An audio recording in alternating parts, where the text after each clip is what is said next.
Sabi nila, ang pag-ibig ay hindi nasusukat sa antas ng pamumuhay. Pero ang totoo, marami pa rin sa atin ang hindi makahanap ng tunay na pag-ibig dahil sa pagkakaiba-iba ng katayuan natin sa lipunan. Magandang tanghali sa inyo at sa lahat ng listeners ng programa niyo. Ako nga pala si Zomer, 22 years old, isang simpleng tao. Ipinanganak at lumaki ako sa isang mahirap na pamilya. Kabilang kami sa tinatawag na lower class, yung mga isang kahin, isang tuka. Ipinatawid lang namin ang araw-araw na pamumuhay, walang ipon, walang ari-arian. Pero kahit na ganoon, meron pa rin akong pangarap. At yun ay ang maiahon sa hirap ang pamilya ko. Kaya naman, pinagbuti ko ang pag-aaral ko. Hindi na bago sa akin ang kwento ng mga taong hindi nakapagtapos sa pag-aaral. Nakalaunan ay hindi rin nakahanap ng magandang trabaho. Ayokong mangyari sa akin yon. Kaya naman, habang nagsisikap ng mga magulang ko para pag-aralin ako, ay wala akong sinayang na pagkakataon. Naging responsableng estudyante ako. Ang totoo nga niyan, naging leader ako sa isang org sa school namin. At dito ko na sisimulan ang kwento ko.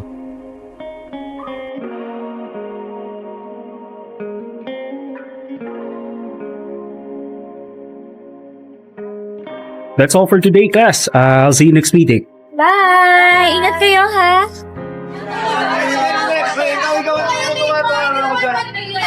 Hi, sir. Oh, Jomer. May kailangan ka ba? Magpapasign lang ako ng permit, sir. Para po sa outreach program natin bukas. Oo nga pala. Bukas na nga pala to, no? Kamusta naman yung preparation mo so far? Familiar ka naman dun sa place, di ba? Opo, sir. Madalas po ako pumunta dun dati. Okay, good. I'll see you tomorrow then. Yes, sir. See you po.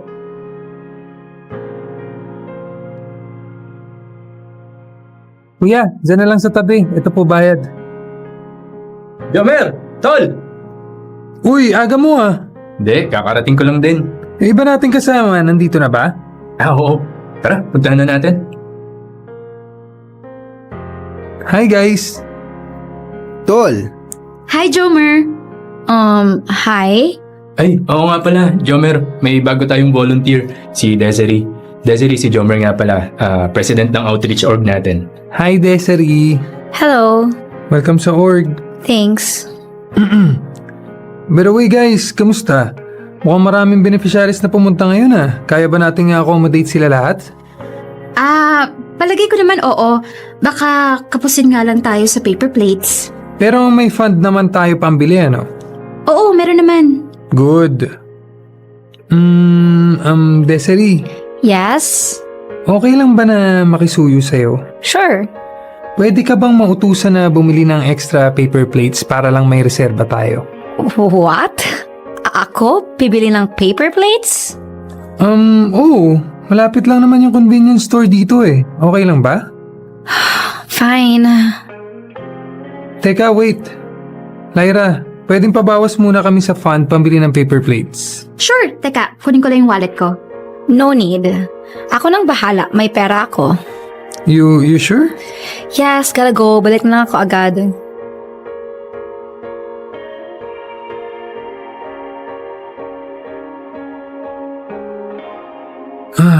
Woo! Daming tao. Grabe, di ko in-expect to ah. Oo nga eh. Buti na lang talaga mas marami ng volunteer ngayon kaysa last year. Jomer! Kulang na yata yung supply dun sa kabilang table! Okay. Wait lang. Emil, pwede ka bang magdala ng supply doon kila Lyra? sige. Desiree, Yes? pakicheck naman kung kamusta yung pila sa admission oh. Okay, anong kailangan tingnan dun? Baka lang kailangan ng substitute, baka may nasi-CR or nauuhaw sa mga usher, pakipalitan muna. What? Mag-usher ako? Yes, please. Pero, Desiree, wala na tayong time para mag-complain. Makikisuyo na lang, please. fine.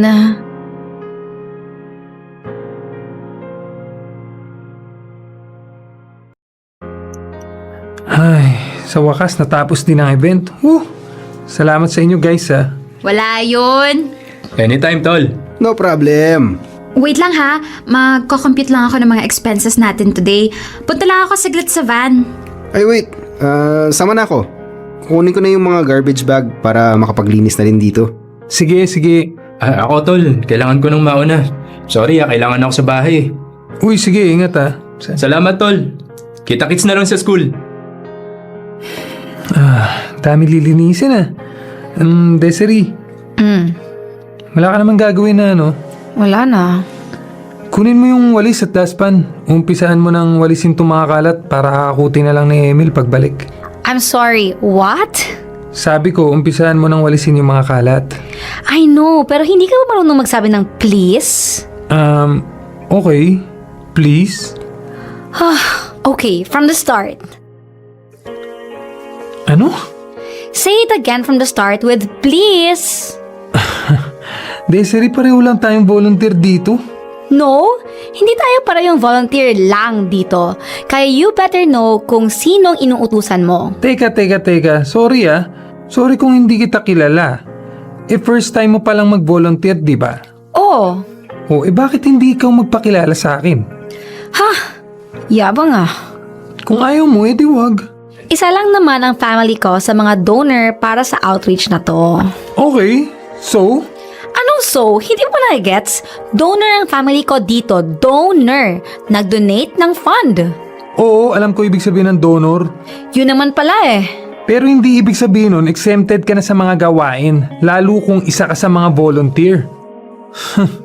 Yabang-yabang mo, parents mo naman ang nag-donate, hindi naman ikaw. Ano ka mo? Siguro spoiled brat ka, no? At pinapunta ka dito ng parents mo para turuan ka ng leksyon, kaya tama lang sa'yo matuto magtrabaho. Wow! Ang talino mo naman po. Ang galing mo naman para malaman ang kwento ng pamilya ko. Desiree, wala akong pakialam kung donor ang family mo or what. Dahil nandito ka bilang volunteer, dapat lang na tumulong ka. No way! I had enough. Kanina ka pa utos ng utos sa akin, makakarating sa parents ko ang lahat ng kayabangan mo. Di magsumbong ka. Sumbongera ka pala eh. Whatever. Makaalis ka na dito? Excuse me?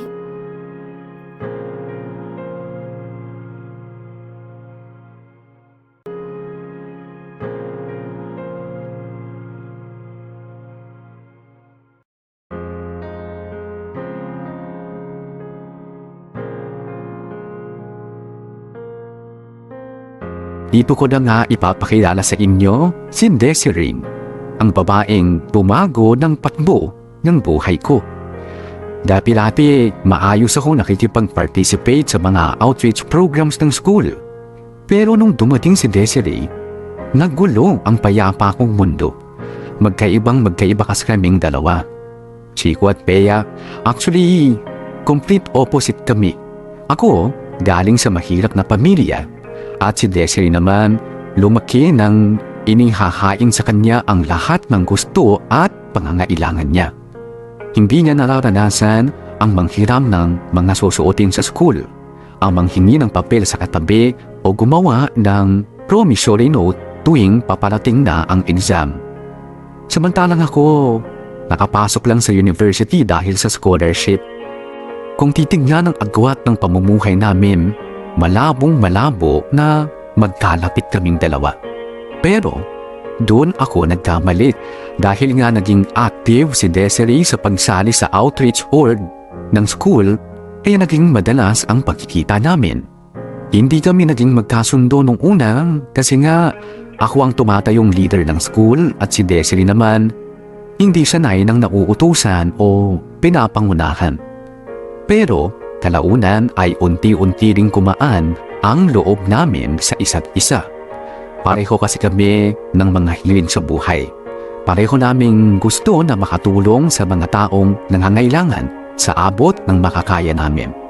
At habang dumadalas ang pagkikita at pag-uusap namin, mas lalo lang napapalapit ang loob namin sa isa't isa.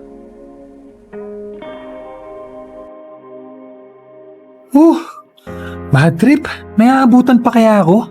Tawagan nga si Ronel.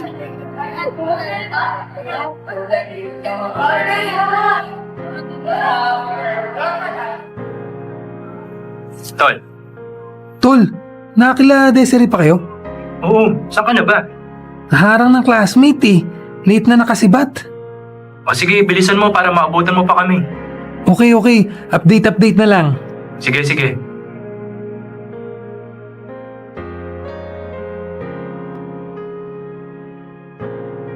Happy birthday! Thank you. Sayang hindi mo naabutan yung ibang friends natin. Ang tagal mo kasi eh. Oo nga eh. Naharang kasi ako ng mga thesis mate ko eh. Okay lang yon. Ang important naman, nakapunta ka. Tara sa loob.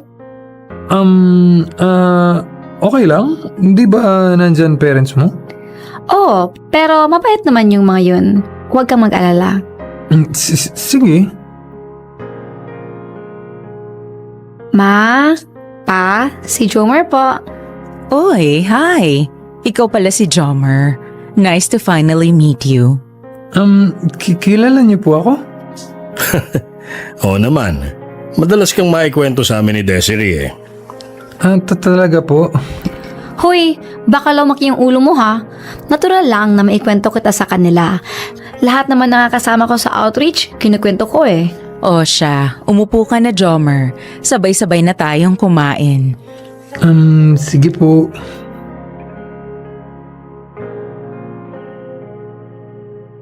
So, Jomer, ano nga ulit ang course mo? Computer science po. Nice. Paano ka napasok sa outreach org ng school? Bali, minsan po kasi nagko-conduct sila ng outreach sa lugar namin.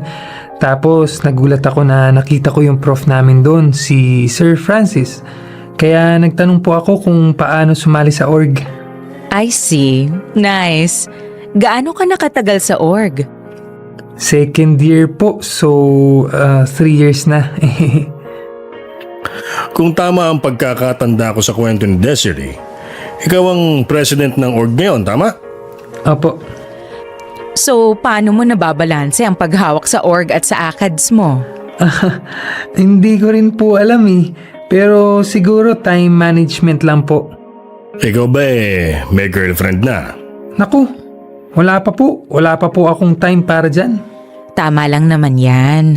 Unahin muna ang pag-aaral before anything else. Oo nga po eh. Pero kung gusto mong manligaw dito kay Desiree, sabihin mo agad ha. Wala namang kaso sa amin yan. Pa! Oh, bakit? Kesa naman magpaligaw ka sa iba. Dito ka na kay Jomer, nag-aaral ng mabuti, responsable, at tumutulong pa sa mga outreach program. Pa naman eh. Wala naman ako balak magpaligaw. Alam ko naman yun. Ang sa akin lang, kung magpapaligaw ka na rin lang, if ever lang ha, dito ka na kay Jomer. Ikaw ba, Jomer? Hindi ka ba nagagandahan sa anak ko? Nagaganda naman po. Oh, yun naman pala ba't di mo paligawan? Masama po ugali niyan eh. Wow ha! Hiyang-hiya naman ako sa'yo, Jomer. Joke lang. Focus po ako sa studies ko ngayon. Pero gusto mo? Po? Gusto mo ang anak ko? Huy, tama na nga yan. Baka hindi na komportable si Jomer. Hayaan mo na lang muna siyang kumain. Sige. Pero, Jomer, Yes po. kapag nakita mong may bad influence na umaaligid dito kay Desiree, sabihin mo agad sa amin, ha? Sige po. Hay nako, ilang beses naming sinasabi dyan kay Desiree na galingan ng pagpili sa mga magiging kaibigan. So far, maayos naman ang pinapakilala niya sa amin. Pero kung sakali lang na may ibang nakakalusot, sumbong mo agad sa amin, okay? Sila mama at papa talaga? Pinibigyan pa ng assignment yung tao? Sige po, makakaasa po kayo. Susumbong ko po si Desiree pag may ginawang mali. Isa ka pa eh. O sige na, tama na yan. Kumain na nga kayo dyan, Jomer. Enjoy the food.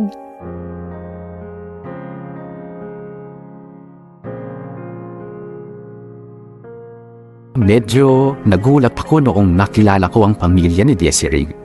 Oo, mayaman sila. May magandang buhay, magandang bahay at maraming sasakyan. Pero hindi ko inakalang ganoon kasimple ang mga magulang niya. Hindi sila yung tipong nagsusuot ng magagarang damit. Wala silang makikintab na alahas at higit sa lahat, magiliw silang tumatanggap ng bisita kahit na hindi kapareho ng antas ng pamumuhay. Kaya hindi na rin nakakapagtaka na isang pamilya nila sa donors ng outreach horde namin. At kung bakit sumali si Desiree sa amin bilang volunteer. Sanay siyang nakikisalamuha sa mga kagaya kong mahirap kahit na lumaki siyang may maayos at saganang pamumuhay. Dahil doon, mas lalo ko siyang na-appreciate. Mas lalong tumaas ang paghanga ko sa kanya. Mas lalo siyang gumanda sa paningin ko. Aaminin ko, sa ilang buwan na nakakasama ko si Desiree, hindi ko na naiwasan na magkagusto sa kanya. Hindi naman kasi talaga siya mahirap pagustuhan. Bukod sa natural na maganda na siya, magaling pa siyang makisama at hindi mo siya makikitaan ng yabang sa katawan. Hindi lang talaga naging maganda yung una naming pagkikita. Pero noong nakilala ko na siya ng mas malalim, doon na unti-unting nagbago ang tingin ko sa kanya. Hindi na siya mawala sa isip ko. Parang gusto kong palagi siyang nakikita at nakakausap. Gusto kong mas mapalapit sa kanya. Ilang buwan kong kinimkim yun hanggang sa nakaipon na nga ako ng lakas ng loob na magtapat sa kanya ng totoo kong nararamdaman.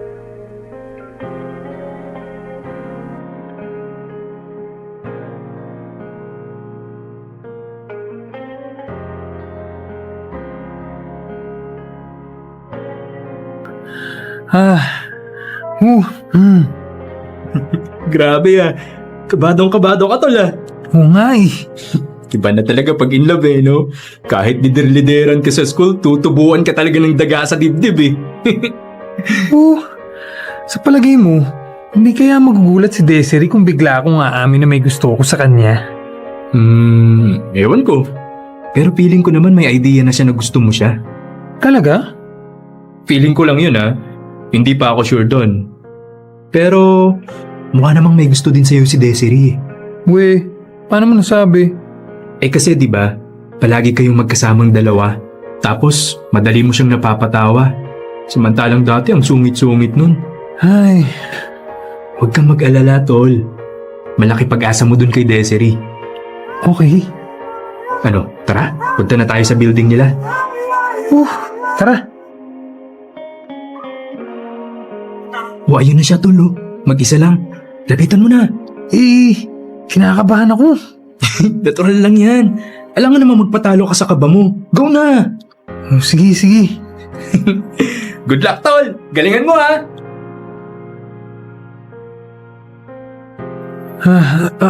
Hi, Des. Desiree! Uy, Eman! Kanina ka pa?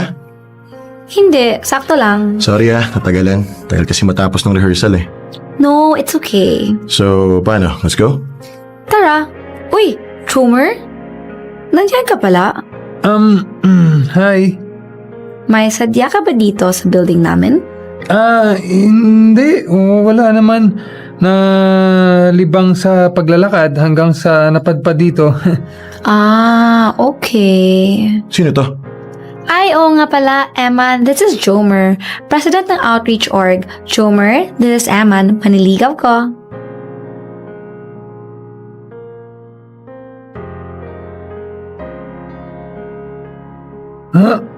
Manliligaw? May manliligaw ka na? Oo pare, may date nga kami ngayon Bakit? Wala. Wala naman. Gano'n na kayo katagal nagliligawan? 2 weeks pa lang. Okay. So, paano tol? Una na kami Sige. Bye, Jomer. Kita-kits sa next meeting. Yes. Ingat kayo Enjoy. Thank you. Bye. Sige tol, una na kami.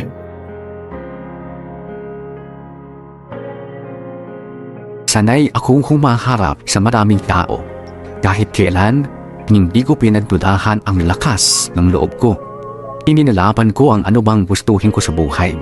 Pero pagdating kay Desiree para bang umuurong ang lahat ng tapang ko. Kaya matagal-tagal kong pinag-isipan kung magtatapat ba ako sa kanya. Kaso nga lang, kung kailan buo na ang loob ko para umamin sa kanya, saka pa dumating ang isang malaking harang walang iba kundi si Eman. Kagaya ni Desiree, galing din si Eman sa isang mayamang pamilya. May timbig at itsura na pwedeng ipagmalaki. At higit sa lahat, sikat sa school dahil sa talento niya sa pagsasayaw. Kaya naman maraming babae ang nagkakagusto sa kanya. At masakit mang tanggapin, mukhang isa na doon si Desiree. Ang sakit, ang hirap tanggapin na yung taong nagugustuhan mo ay madaling maagaw ng iba sa iyo nang walang kahirap-hirap. Kung pinanganak lang sana akong kasing yaman at kasing guwapo ni Eman, siguro hindi na ako mahihirapan na umamin ng totoo kong nararamdaman kay Desiree. O siguro, baka mas madali ko siyang mapaibig bago pa man ako umamin sa kanya. Minsan, hindi ko tuloy maiwasang hilingin na sana naiba man lang ng kaunti yung tadhana ko. Sana naging mayaman na lang din ang mga magulang ko. Kung ganoon na naging kapalaran ko, malamang ay mapansin ako ni Desiree ng higit pa sa isang kaibigan. Sana hindi na ako nahihirapang mapaibig ang kaisa-isang babaeng nagugustuhan ko. Dahil sa pagpasok ni Eman sa eksena, iagad ko munang isinantabi ang pag-asang maging kami ni Desiree. Ang labo na kasing. Ano ang laban ko sa Eman na yun? Kumbaga sa gera, nasa kanya na lahat ng armas na kailangan para manalo sa laban. Samantalang ako, lakas ng loob na nga lang ng meron, mukhang unti-unti pang nawawala. Tinanggap ko ng maluwag sa puso na si Emma naman talaga ang nababagay kay Desiree dahil pareho sila ng katayuan sa buhay. Kinaubaya ko na lang si Desiree sa paong mas deserve niya. Ang totoo, marami ang nagsasabing bagay silang dalawa. Pero isang bagay tungkol kay Eman ang hindi alam ng marami. Natuklasan ko kasi na hindi responsableng estudyante si Eman. Mahilig siyang magbulakbol at umabsent sa klase. Laman din siya ng mga trouble sa labas ng school. Nalaman ko lang ang lahat ng yon sa kaibigan kong si Ronel. Gusto ko sanang kausapin si Desiree tungkol doon pero ayokong sa akin manggaling ang totoo. Ayokong lumabas na sinisiraan ko si Eman sa kanya dahil baka magmukha pa akong desperado kung gagawin ko yun. Pero ayokong maligaw ng landas si Desiree nang dahil sa Eman na yan. Kaya isang bagay ang naisipan kong gawin.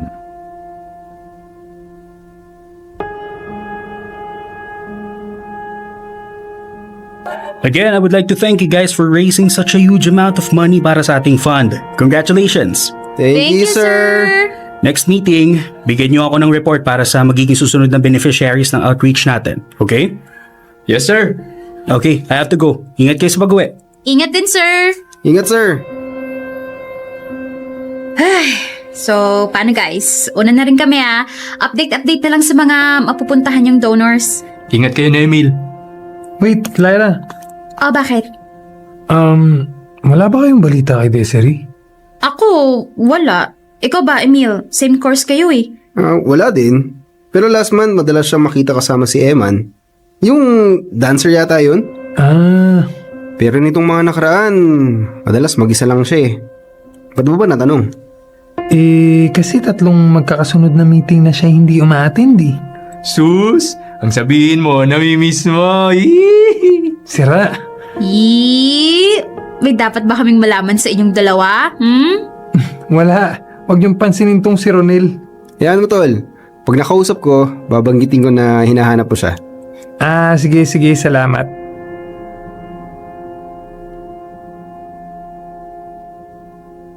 Tol, mukhang wala naman talagang balak magpakita si Desiree. Huwag mo nang pilitin kung ayaw. Di ka sure dun. O bakit, ikaw ba? Sure ka na gusto niya? Kaya nga kakausapin, di ba? Alam mo, kung sakali nga na ayaw niya talaga sa org, magbumukha ka lang desperado. Shh! Ano ba? Huwag ka maingay.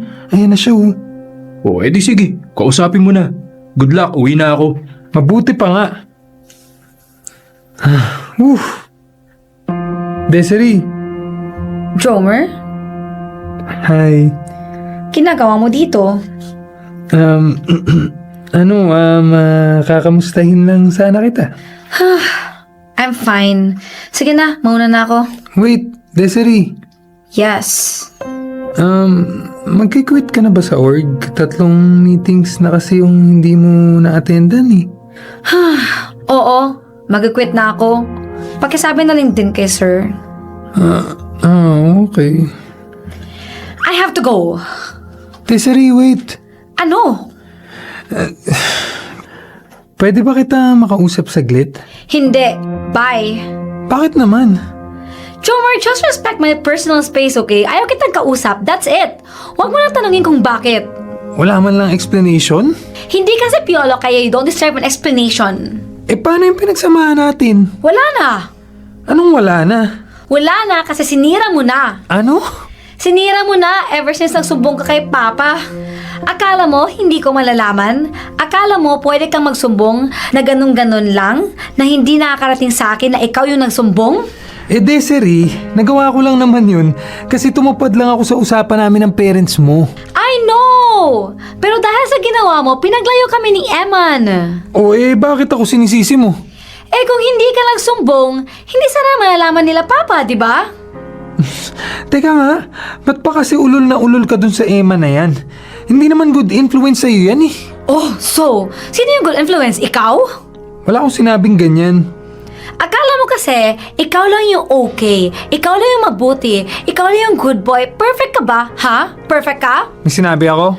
Para sabihin ko sa'yo, di hamak na mas pogi naman sa'yo si Eman. Mas mahal naman kita. Ano? Wala.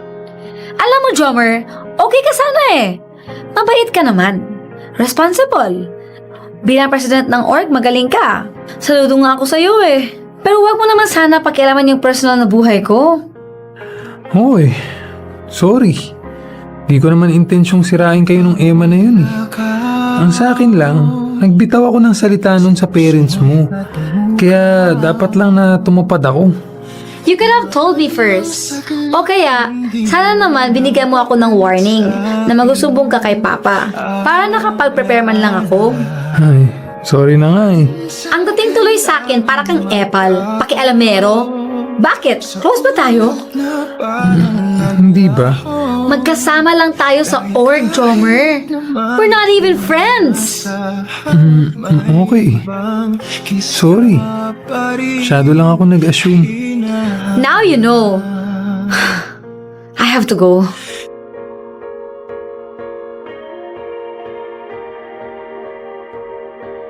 Tama ang narinig ninyo. Ako ang lumapit at nagsumbong sa parents ni Desiree ng tungkol na namamalitan sa kanila ni Eman at kung anong klaseng estudyante siya. Gaya ng inaasahan, hindi nila yun nagustuhan kaya pinaglayok nila sila Eman at Desiree. At yun naman ang dahilan kung bakit nagalit sa akin si Desiree. Ang ingit tuloy, ako pa rin ang kawawa. Hindi ko pa rin nagawang agawin ang atensyon ni Desiree mula sa Emma na yun. Parang lumala pa nga yata ang sitwasyon eh. Mas lalo lang lumayo ang loob niya sa akin. Mas lalo akong nawalan ng pag-asa na magtapat sa kanya at hingin ang matamis niyang oo. Mas lalo akong nahirapan. Samantalang si Eman, walang kahirap-hirap na inaangkin ng buong buo ang isip ni Desiree. Dito na ako nagsimulang magtanong. Ano ba ang meron sa Eman na yon? Bakit ang daming nahuhumaling sa kanya? Wala naman siyang ibang lamang sa atin bukod sa pagiging mayaman at talented. Oo, tama. Yun nga ang isa pang bagay na wala ako. Ang husay sa pagsasayaw. Palagay ko yun ang dahilan kung bakit ang daming nahuhumaling sa kanya sa school at sa social media. Maraming babae ang nagkakandara pa na mag-comment sa mga post niya. Naisip ko na sana ganun din ako. Sana madali kong nakukuha ang atensyon ng sino mang babaeng magustuhan ko. Sana kagaya ko si Eman.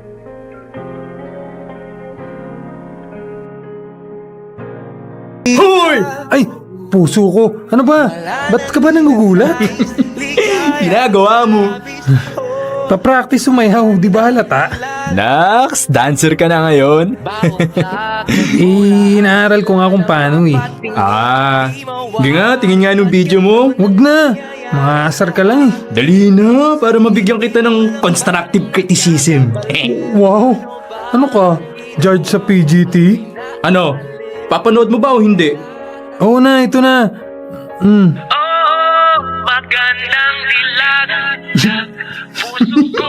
Oh, tapos ngayon tatawa-tawa ka. Chong, ang sagwa. Tignan mo tong sirang ulong to. Wala man lang moral support. Hindi nga kasi bagay sa'yo. Alam ko naman yun. Bakit ba kasi inaaral mo pa yan? Wala. Nagbabakasakali lang na matutunan ko rin. Oo nga. Pero bakit? Dati-rati naman hindi ka interesado sa mga ganyan Basta, salamat sa pagpaparealize sa akin na hindi talaga para sa akin to. Hindi talaga. Wow, thank you, inulit mo pa. Ang ibig ko sabihin, tol, hindi ka talaga magaling sa mga ganyan. Pero alam mo kung saan ka magaling? Saan? Sa ACADS. At saka sa pagiging leader. Kahit na hindi ka talented sa mga sayaw-sayaw na yan, malakas naman yung karisma mo sa tao. Yun, dun ka magaling. Kaso hindi nakita ni Desiree. Ay, Tol, hindi mo naman kasalanan kung iba ang gusto niya. Hindi porket mas natipuhan niya yung Eman na yun na magaling sumayaw at maraming fans, pepersahin mo na rin yung sarili mo na maging kagaya niya. May sarili kang identity, unique. marunong ka rin pala magsalita ng may sense, no? Naman, ang totoo niyan, Tol. Sa'yo ko lang naman natutunan yung mga ganyan eh. Nagtataka nga ako sa'yo eh. Ba't biglang bumaba yung bilib mo sa sarili mo? Na-inlove ka lang, nagbago ka na. Oo nga, no. Salamat, Tol, Salamat sa pagre-remind sa akin. Pero, matanong kita, Tol, Ano yun? Ikaw ba umamin ka na kay Desiree? Oo. Oo, may question mark? Yata. Hindi ka sure? Hindi. Ba't di ka sure? Ano yun, nagpahaging ka lang? Joke lang? O umamin ka tas bigla mong binawi? Biglaan kasi. Bigla ako napaamin. O tapos? Yun na yun. Biglang nalis yung usapan. So wala kang follow-up statement? Walang reinforcement? Walang, I like you Desiree, pwede ba kitang ligawan? Walang ganun? Wala. Sus, kaya naman pala liyamado yung Eman sa'yo Bakit?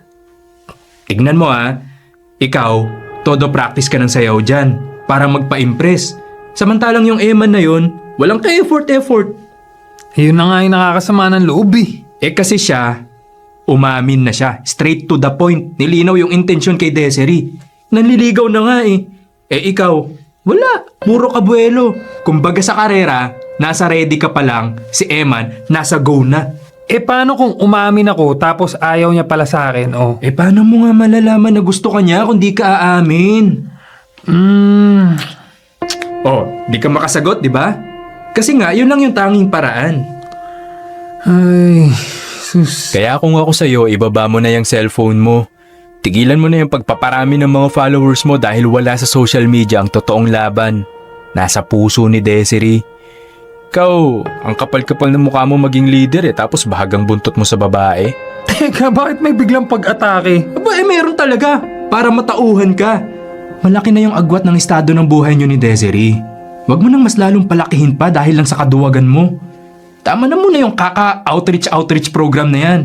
Panahon na para ikaw naman ang mag-reach out.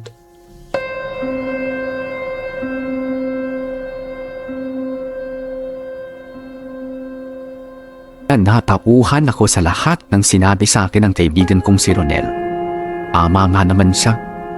Masyado kong pinagdudahan ang sarili kong katangian. Mas nakita ko yung wala sa akin. Nakalimutan kong marami akong maipagmamalaki na wala ang iba. Masyado akong nakulong sa idea na kailangang maging kagaya ako ni Eman, to the point na nakalimutan ko lang maging ako. Kaya naman unti-unti ay binalikan ko ang mga bagay na nakakapagpasaya talaga sa akin.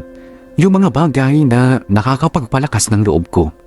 Gaya ng pagsali sa mga outreach programs at pagiging aktibo sa klase. Ilang buwan din akong nag-focus sa sarili ko hanggang sa hindi ko na namamalayan na nanunumbalik na yung dating ako. Yung Zomer na puno ng sigla at hindi ikinukumpara ang sarili sa iba. Sa wakas, buo na ulit ako. Yun nga lang, kung kailan nanumbalik ang kumpiyansa ko, saka naman ako nawala ng pagkakataon na muling harapin si Desiree. Nangyari kasi ang isang bagay na hindi inasahan o hindi napaghandaan ng kahit na sino man sa atin. Dumating ang COVID-19 at nagsarado ang mga eskwelahan. Ni hindi ko man lang naipakita kay Desiree yung naging pagbabago sa akin. Well, sa totoo lang, nawala na rin yun sa isip ko dahil wala na akong ibang inisip noon kundi ang sitwasyon ng pamilya namin. Hindi biro ang maging mahirap sa panahon ng pandemya. Araw-araw ako nag-aalala kung ano ang kahihinatnan ng pamilya namin. Hanggang sa tuluyan ko nang nakalimutan ang kagustuhan kong makausap si Desiree. Nawala na siya ng tuluyan sa isip ko.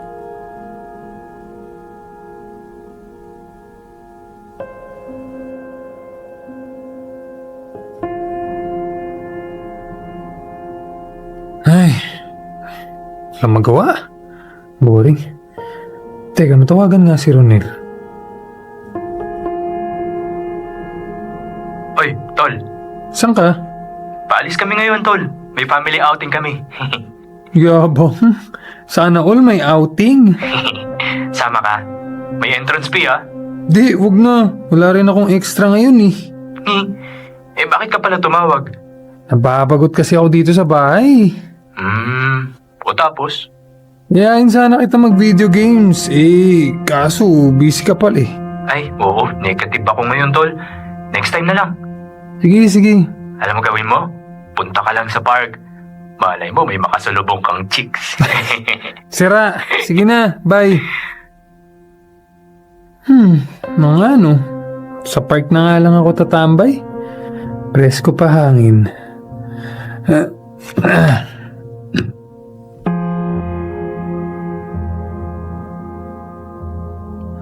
Ay, nako. Buti na lang talaga dito ko naisipang pumunta. Makaka-relax. Uy, ice cream yun ah. Makabili nga. Kuya, Pabili mo pabili. ice cream. Desiree?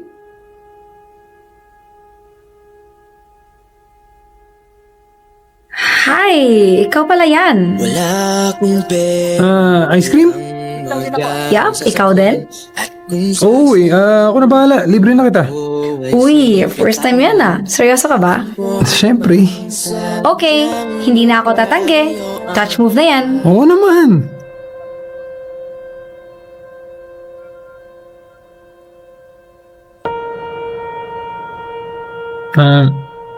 Ikaw lang ba mag-isa? Oo eh. Tara, upo muna tayo sa bench. Let's go. Alam mo, hindi ko ina-expect na makikita kita dito. Really? Bakit naman? Kasi akala mo hindi ako pumupunta sa mga ganito kasi social ako. Actually, oo. Ikaw lang naman talaga nag-iisip na social ako eh. Uy, hindi naman. Anong hindi? I mean, first time we met, sinabihan mo na ako, spoiled brat. Hindi pa kasi kita kilala noon. In short, judgmental ka. Ang arte mo kasi, ayaw mo magpautos. Ang bossy mo kasi. Di, sorry. Pero namiss kita. Same. Kamusta na pala kayo ni Eman? Ayun, naniligaw pa rin sa akin. He spoke to mom and dad. Pumayag naman sila. Hindi mo pa sinasagot? Hindi pa. May hinihintay kasi ako eh. Hinihintay? Ano? Basta. Pero if ever na may manligaw pa sa'yo, pwede pa ba? Tatanggapin mo pa ba? Depende. Depende sa... Depende kung buo ang loob niya. Kung desidido talaga siya.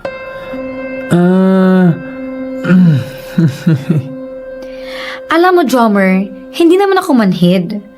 Alam ko may gusto ka sa akin. Ako na amin para sa'yo. Torpe mo eh. Uy, hindi ako torpe ah. So, wala kang gusto sa akin? Meron. Ba't di ka pa nagko-confess? Nahihiya lang ako kasi baka isipin mo masyado akong ambisyoso. Kasi ayan ka. Tapos, ito lang ako. Di naman tayo pareho ng social status eh. Galing ka sa pamilya ng mga donor. Samantalang ako, volunteer lang. Pero, di ba minsan ang donor nagiging volunteer din para mawala yung gap? Alam mo, Jomer, hindi naman ako nagpapaligaw kay Eman dahil lang sa mayaman siya o gwapo eh. Nagpaligaw ako kasi naniligaw siya. Alam niya kung anong gusto niya. Buo ang loob niya. Hindi kagaya mo, walang bilib sa sarili. So, kung maliligaw ako sa'yo, payag ka ba? Oo naman. Basta, make sure, gusto mo talaga manligaw. Ayaw ko ng atras-abante sa panliligaw. Ayos. Sige, buo na ang loob ko. Mula ngayon? Ay, hindi muna. Oh, akala ko buo ng loob mo. Oo, buo na ang loob ko. Pero gusto kong magpaalam muna sa parents mo. Gusto kong sila muna ang makaalam na officially, liligawan na kita. Sure ka na ha? Winawarningan kita. Ngayon pa lang, mahigpit ang kompetisyon. I know, pero liyamado na ako eh. Boto sa akin parents mo eh. Wow! Talagang confident ka ha? Siyempre, baka Jomer to. Yabang?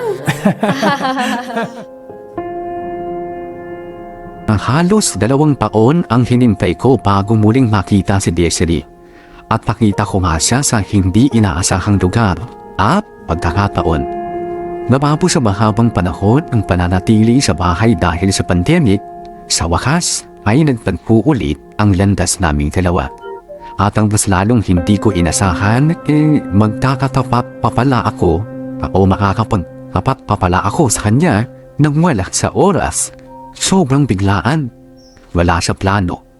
Ngayon, ipinagpatuloy ko na ang panliligaw ko sa kanya matapos kong magpaalam sa parents niya. Lumuti na lang at nakapag-iwan ako ng magandang impression sa kanila noon. Kaya hindi ako nahirapang kumbinsihin sila. Nakarapat-dapat ako para sa anak nila.